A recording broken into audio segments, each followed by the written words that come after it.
Shabbat Shalom. I had the opportunity the other day to attend the annual gala for the intrepid Sea, Air, and Space Museum. It was called the Salute to Freedom. It was pretty remarkable. The key speakers were astronaut Scott Kelly and the Vice President of the United States, Joe Biden. Not bad for a Thursday night, right?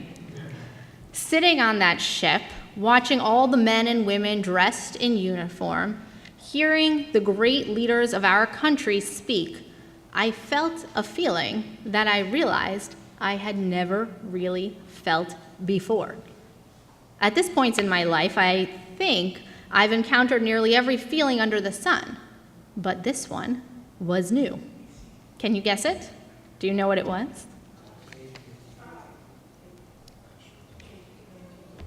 Very good. I felt patriotic. I'm not really sure I've ever encountered patriotism as an emotion, something intellectual, sure, but the feeling of it, for me, was new. Would you describe yourself as a patriot? Do you frequently wake up in the morning and proclaim, "I love my country"? Do you teach your children that America is the greatest? Do you eagerly ferret out ways to make America great again? I actually don't, I realized. And I'm going to guess that out of all of the amazing values that you've imparted to your children, patriotism is not among the top 10. Maybe it doesn't even make the top 50. When I was young, I remember hearing that when President Kennedy was assassinated, the country lost its innocence. Well, I think that was probably on point because I don't feel like I've ever had that much optimism, hope, or really pride in our public people, public leaders, or in our country. Here's what I mean. I expect that every professional athlete will cheat as they compete. I expect that the Miami Heat will bring in LeBron James by betraying the spirit of salary cap laws. I expect that Mark McGwire will deny for years that he took steroids, only to later acknowledge that he took steroids for years. I expect Tom Brady to deflate footballs. I expect the National Football League to allow Ray Rice to play again after video surfaces of him punching his wife in the face and then dragging her unconscious from an elevator. I expect Chapman, our newest star Yankee, to be suspended for 30 games for domestic abuse and then to be cheered by countless and countless of adoring fans as he's welcomed to the field for practice. I expect it. I don't like it, and I don't accept it, but at this point, I expect it. I expect injustice from public figures. I expect these things because they all happen. They've happened before in millions of different iterations, and they'll happen again. I expect politicians to lie.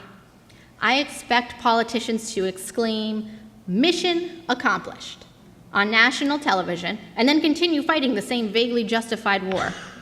I expect politicians to claim they disrespect someone and then choose that very same someone as their running mate. I expect presidents to be impeached. I expect lengthy, costly inquiries into public actions solely based on partisanship. I expect politicians to confuse their religious beliefs with their civic duties. I expect it. I don't like it, and I don't accept it. But I expect it. I expect injustice. I expect these things because they all happen. They've happened before in millions of different iterations, and they'll happen again. I expect that when a black suspect is pursued by police, he is in much greater mortal danger than a white suspect being pursued by police. I expect that a woman's body will be medicalized, commercialized, and politicized. I expect that when a white 18-year-old rapes a woman at an Ivy League school, like just happened, he will be given a slap on the wrist sentence, and his mugshot will only be released after mass media pressure. And I expect that were the perpetrator of that crime a black man, the outcome would be vastly different. I expect that when a Jewish woman asserts herself as a hopeful participant in the governing board of her college, her loyalty and her objectivity will be called into question because she is Jewish. I expect it. I don't like it. I don't accept it. But I expect injustice. All of these things have happened, and all of these things will happen again. I expect that when Israel makes a political or military error, it will be the cover of the New York Times for a week.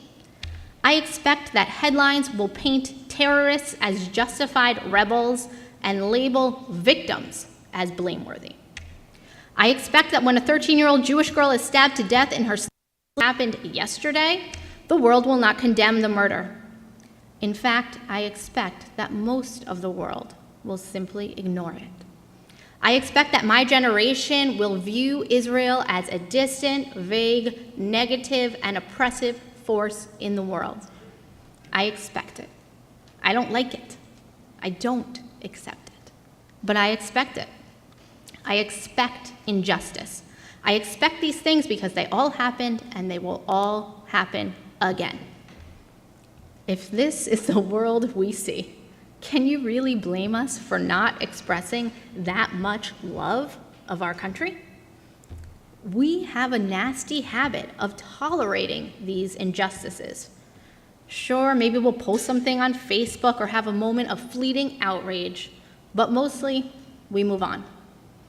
We've transmitted this value of expecting injustice from generation to generation.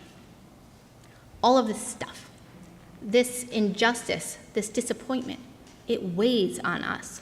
It colors our worldview, and it distances us from institutions and organizing bodies like our country. This reality means that when you attend an event called, say, Salute to Freedom, before you go, you sort of do one of these.